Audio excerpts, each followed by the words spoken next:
Recording. Hi, everyone. Welcome to the December website chat. I'm really glad to be with all of you. We were just talking about the fact that it's been a couple months since we gathered. We missed our November update. So we're glad to be with you today. And we were also just celebrating the fact that one of the joys of the end of 2025 are that gifts are now available in Zoom chat. And so folks have been sharing some of their favorite gifts. So I encourage all of you as you're introducing yourself, if you have a favorite gift, if you're a gift kind of person, go ahead and share those in the chats as well. And we'll hopefully share a little bit of joy here with one another today.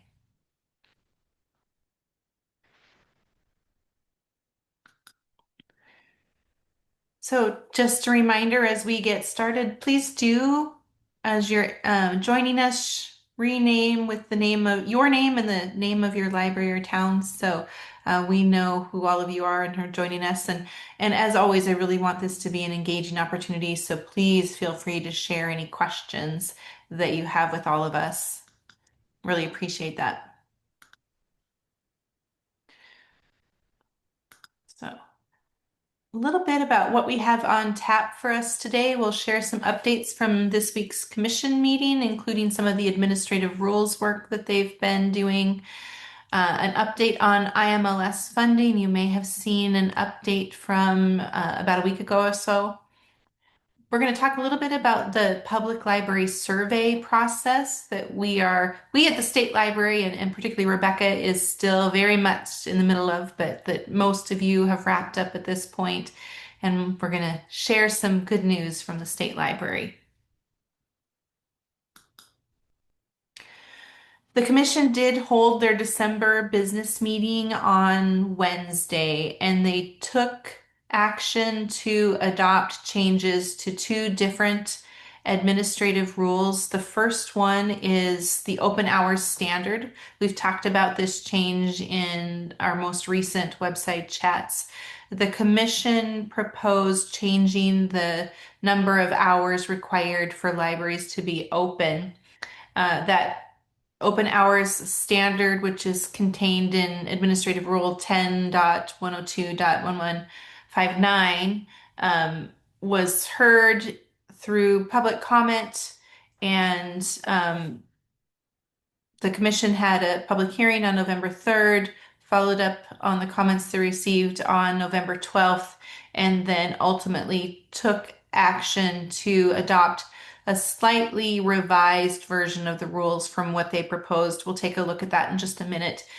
So next steps are for the state library to work with the Secretary of State's office to post and publish that adoption notice for those that revised rule and the revision to the open hours, and the open hours change will then take effect July 1 of 2026. So just a reminder, as you are um, operating your libraries and beginning to report those standards later this year, the current rules still apply. The change to the open hours requirement takes effect July 1 of 2026.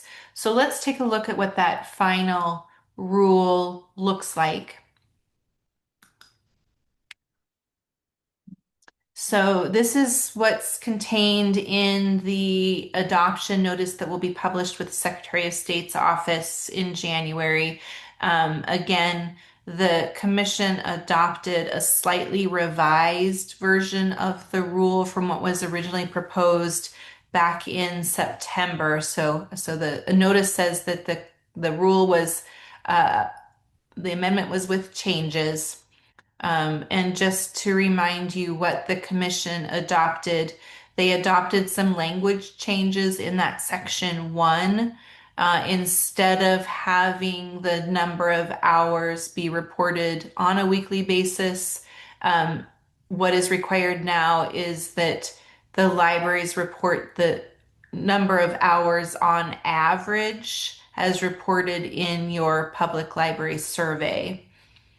And then the commission changed the minimum number of hours. They reduced those hours by 30%. And so you see the new required open hours in the minimum column by the service area population. Again, those are the minimum hours that will now be required beginning July 1.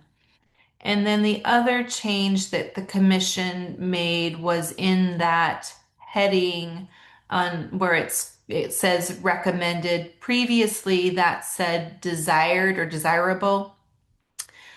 In response to some concerns that were raised about this being perceived by local governments as a way to diminish the value of libraries, the commission decided to change the language from desirable to recommended to convey that there is a recommended amount of open hours that is in fact above that minimum standard.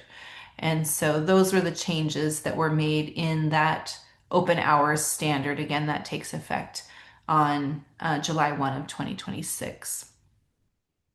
Are there any questions about that updated rule?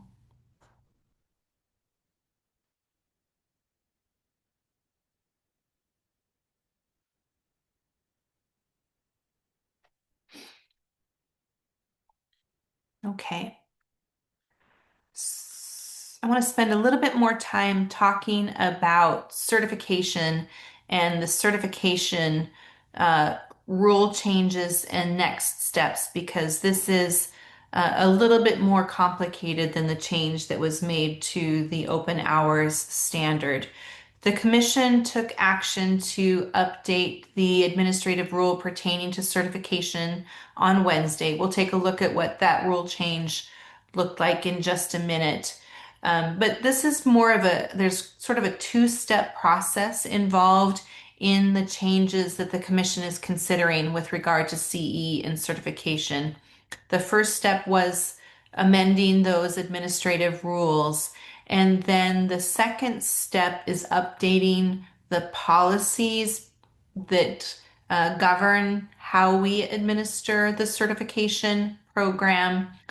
And a lot of those policies and the handbook itself that's used to inform the certification process are still being revised. And that work will be ongoing through the winter and into the spring. And there'll be more opportunity for the commission to consider and revise and hear input from libraries on how we actually enact some of the changes that the commission has proposed for the certification program. So again, on Wednesday, the commission took action to adopt the revised rules that we'll take a look at. And again, we're working with the Secretary of State's office to publish those new rules. Those will probably be published in January. And then through the work to update the policy and the handbook, the commission, the subcommittee that staff are working with on these changes is going to have some drop-in sessions to hear feedback and get questions from the library community about those changes. The commission will receive updates at their February and April business meetings on the changes to the policies and handbook that are being proposed. And we expect that the commission will take action to adopt the final policies and handbook at their June commission meeting. Again, those changes would take effect in July. So let's take a look at the rule changes themselves. It's this section A, B, and C, and D that were added as new language in this existing administrative rule 10.102.1160. And at the commission meeting, the commission did adopt one change to what was originally proposed when we published the draft rules back in September. You can see the language that was struck through where they decided to take out that language and topics offered by the state library. They made that change because there was some confusion that only courses offered by the state library ourselves would be courses that would qualify for credit. And so the commission wanted to be more clear that there will be other courses offered for CE from entities in addition to the state library, and found that this language confused that point. So, um, with the stricken language, this is what the new rule will look like that will take effect in July. There was some other points of clarification that the commission made at their meeting on Wednesday. One was that any courses that people are currently taking or plan to take between now and the end of the fiscal year will qualify for credit under the current rules and the current process. And then another question that had been raised during the public comment process was about the application of anyone who earns a Master's of Library Science degree. And the commission did confirm that anyone who's earned a Master's of Library Science degree, I need Colette and Tracy to correct me if I say this wrong, anyone who's earned a degree within 5 years that would qualify for um, a new library director coming in that would qualify for their initial certification, or if anybody is currently employed and earns a Master's of Library Science degree, that would qualify for their recertification. I wanted to ask Tracy to provide an additional update and share any information about some of the questions that the committee is still working through and provide more details about the opportunity to comment and ask questions. Thanks for being with us, Tracy. Yes, of course. And I do want to clarify, if a person earns their MLIS degree within 5 years and they've already been certified, it would count as 20 credits 20 credits, of thank you. their That's right. renewal track. Yeah, and that's because an initial track is 20 credits. The committee, if you look at the commission meeting materials that Colette shared with you, the notes from the meeting the committee had in December walks through a lot of the public comment that we had. And so you'll see some additional things on there, like the committee is recommending instead of 20 credits in 1 year for the initial track, it would be 20 credits in 2 years. The committee and the commission have also talked about the pre-approval process and how that might work. I would say that's an area where we still want to work through some details. When Colette, Rebecca, and I met with the commission subcommittee, the committee members expressed a desire to hear from librarians.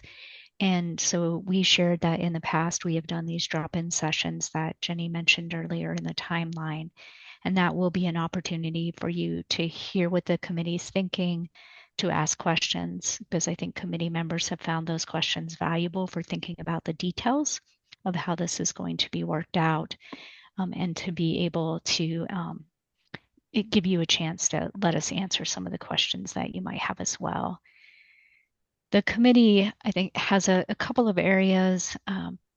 One of the recommendations currently is that if a course is going to go through the pre-approval process, that it needs to be one that's wide-ranging, that at least 25% of the libraries are interested in taking. That's a question the committee still needs to wrestle with and figure out how to do. I would say there was a real desire to try and honor the differences between libraries and how a library in a smaller town or a larger area may need to take a different course. So Colette and I will update the current draft to reflect some of these changes and share that out so that others can take a look at that and ask questions and give feedback on it. And then we will, of course, have these drop-in sessions and continue to work on and fine-tune the transition process as best we can to be clear about how the process is going to work and where we will end up landing at this point. Colette or Rebecca, is there anything that I forgot in that particular update? think you have covered it. And the only thing I would add is please be looking for information coming through our newsletters. And as Tracy mentioned, we'll be doing some drop-in sessions. So make sure that you have notice of when those happen so that you can join. Again, I'll pause and ask if there's any questions for myself or Tracy or Coley.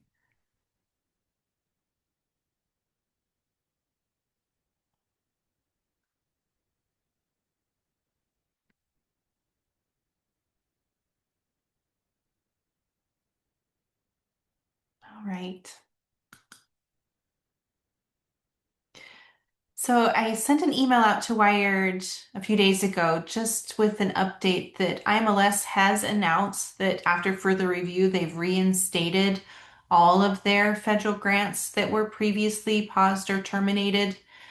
Um, that didn't affect the state library at all. We had not lost any funding from IMLS, but it did affect a number of other institutions in Montana. The university system had about three different grants that were terminated. A museum here in Helena, Exploration Works, had a grant terminated. Some of the tribal college libraries had grants terminated. I have not heard from everyone, but I did confirm that Exploration Works had their grant reinstated a couple weeks ago. So I believe that everyone who had had previous grants in Montana terminated will in fact receive those funds. We do know, of course, that there'll be situations around the country where other staff were laid off or programs themselves had to be dissolved. And so uh, institutions' abilities to use those funds may vary across the country, but in Exploration Works case, they were very happy to receive the funds and able to make good use of them. So this is very good news and I think speaks well to the future of IMLS that they're reinstating these grants. Um, IMLS is short-staffed right now. They did have a number of staff leave, and so they will be stretched to administer these grants, and that's something that we understand and want to be supportive of them. But really, really good news here. On the horizon, of course, we weathered the most recent government shutdown. It really didn't affect the operations at the state library, but the current continuing resolution expires on January 31st. I think it's sort of anyone's guess at this point if, in fact, Congress will pass an FY26 budget or whether or not we'll enter into another government shutdown or they'll pass another continuing resolution. We really don't know. IMLS is waiting for further guidance on um, what their budgets look like. So from our perspective, the funding that's available through the continuing resolution means that we have level funding from our grants to states program and have the continuing ability to do our work and look forward to knowing the future of the FY26 budget. And of course, then as we enter into the spring, Congress will be starting to talk about their FY27 budget. So it just sort of continues to move forward, and there's not a lot of clarity on what that process will look like. I did want to also say that in talking to different groups around the country, including the Organization of State Librarians, people are feeling more optimistic that it may be appropriate for the library community to begin to work with Congress to seek reauthorization for the Museum and Library Services Act. You might recall that that's the authorizing act for the Institute of Museum and Library Services and the Grants to States program, and it did sunset in September. You've heard me say that that doesn't mean that IMLS is not authorized to continue to do their work as long as they have a funding appropriation. And there was a period where people were feeling like it wasn't a good strategic time to seek reauthorization, but in particular, um, the senators out of Rhode Island are beginning to talk about moving forward reauthorization in the next year or so. So that's encouraging news coming out of Washington as well. And so we just carry forward.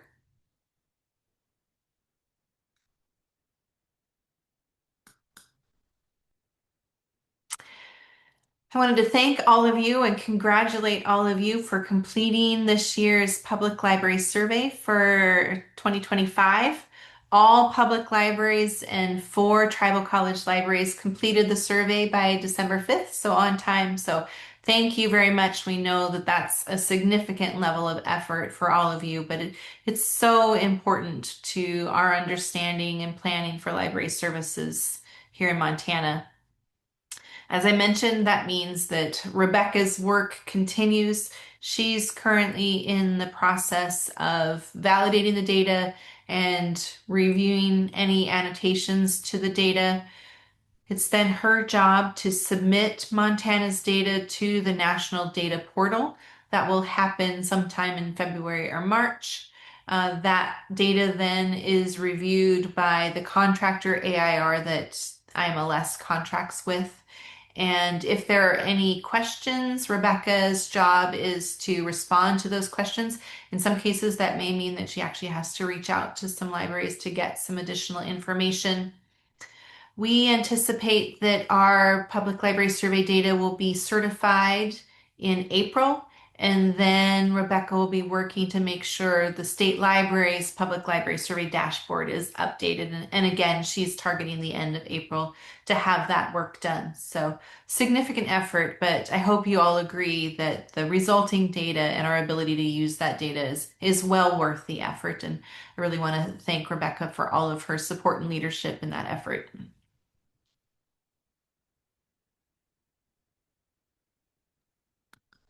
I wanted to jump in because I saw there was a comment from Mary and Juliet regarding emails about another survey. It's coming from the Public Library Association, and that is a separate survey. It's not one that's offered by the state library. You're certainly welcome to participate in that. I know they're still collecting data, so that would be separate from our process. Good question, and thanks.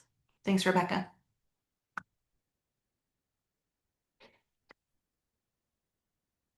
Oop, I'm missing this. Oh, here we go. Good.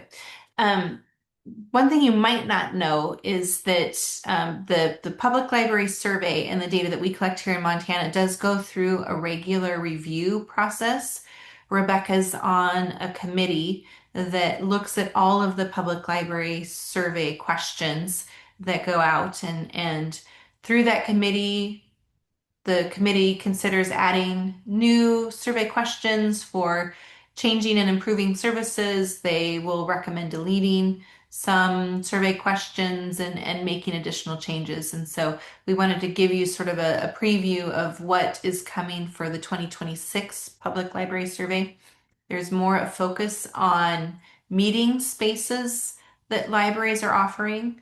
So in the PLS, we'll be adding questions about the number of meeting spaces available to the public, the number of spaces that are reservable, and the number of times members of the public reserve those meeting spaces. So, and Rebecca can answer any questions about what the specifics of those survey questions. One thing to note, um, in particular, because of the question about the number of times members of the public reserve those meeting spaces, because that is a cumulative survey question. Administrative rule requires us to give at least 6 months notice for any kind of new survey question that requires a cumulative change. So the state library will be issuing a formal memo later this winter about this particular survey change. So look for that to come. Um, we are deleting a couple of questions related to asynchronous programming, the number of presentations and the number of program presentations within 30 days. There was some um, effort to simplify the questions around virtual programs. I think in the national survey, there will not be a focus on virtual programs. However, because virtual programming is one of the standards for Montana Public Libraries, we think that's an important survey question to continue to track. So we'll be simplifying how we collect information about virtual programs, but anticipate continuing to have that on Montana's survey. Rebecca, what did I miss? I think you captured it all. I just wanted to provide a little bit more information about the asynchronous program presentations. Um, those are specifically the ones that you may have been recording. So if you had a story time and you recorded it for families to enjoy later and posted it on YouTube, those are the kind of ones you don't have to count anymore. We do have a section in our state survey about other kinds of self-directed programs that you may be offering, and we'll continue to collect that information. So you could see just that those presentations that have been recorded will drop off. Great. Thanks, Rebecca. Any questions for Rebecca?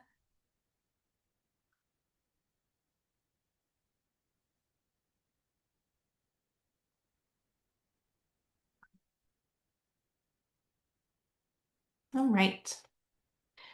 Let's share some good news, starting with a wonderful, well-deserved award that Tracy received last night. I think most of you know that Tracy's been working very closely with the Montana Local Government Center and really focused on developing relationships with MACO and the League of Cities and Towns, really trying to understand the needs of local governments and local government officials, and working with Montana librarians to make sure that we're all better equipped to build those relationships and respond to the needs of our local communities. Tracy was recognized for that work with the Bridge Builder Award from the Local Government Center at their 40th anniversary gala here in Helena last night. And you see there Aaron Fashaway and I celebrating with Tracy. It was just a really wonderful celebration with many local government officials and their partners and stakeholders. There were about 200 people present. And Tracy, I just want to again congratulate you. It was just really a thrill and an honor. One of the things that just was so rewarding was that it was Jody Moore's husband. I think most of you know Jody from Red Lodge. Her husband's company was one of the sponsors of the event, and he happened to be the one to make the award to Tracy. So that was really fun as well. Congratulations. Thanks. It was pretty cool. It was pretty cool. Yep.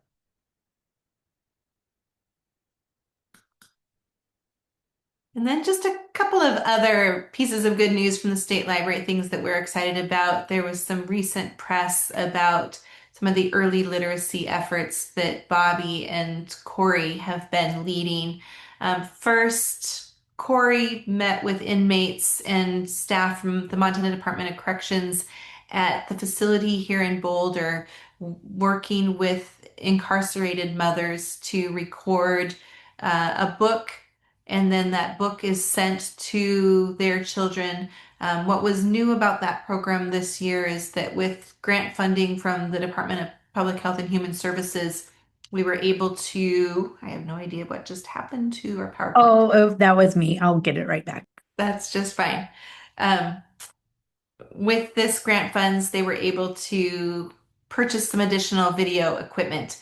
And so kiddos will actually receive video recordings in addition to audio recordings along with a book. So they'll see their mother reading the book to them. This year's book was, I think it was the Mittens. Is that right, Corey? So Yeah, it was The Mitten by Jan Brett.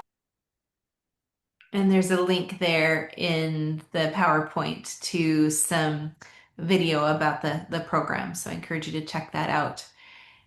And then also with Bobby's help and some grant funds from DPHHS, we were able to get a pallet of books from the Dolly Parton Imagination Library's back catalog and distribute those books through the Montana Food Bank Network. So those books will be available in food banks around the state with bookmarks, encouraging families to sign up for the Dolly Parton Imagination Library program.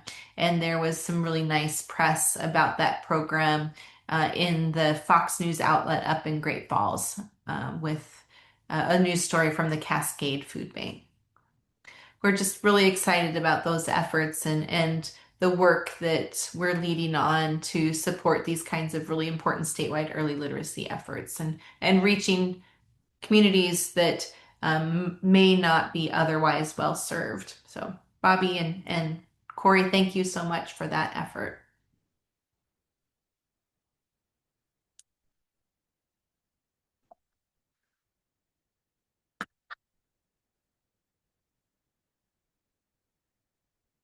Some updates. Be sure and mark your calendar for first access and use the first of our access and usability webinar series.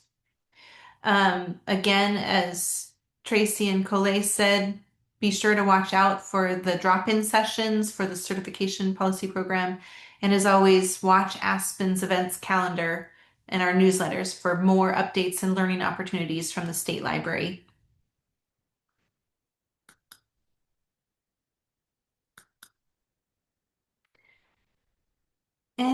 Any questions on anything I brought up, or maybe something I didn't bring up that you've heard about that you want to learn more about?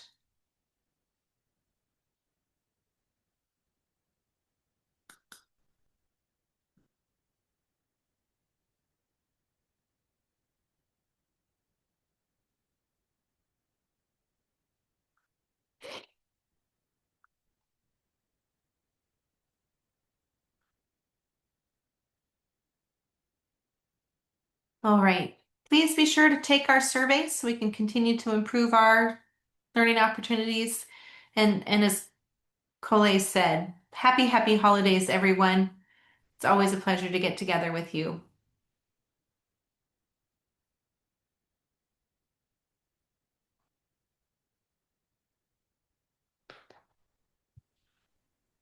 Everybody who attended today, I have your names on my list, and I will be gifting you with CE credits today. So I'll get those entered here shortly and get the recording posted a little bit later today. Thanks, everybody.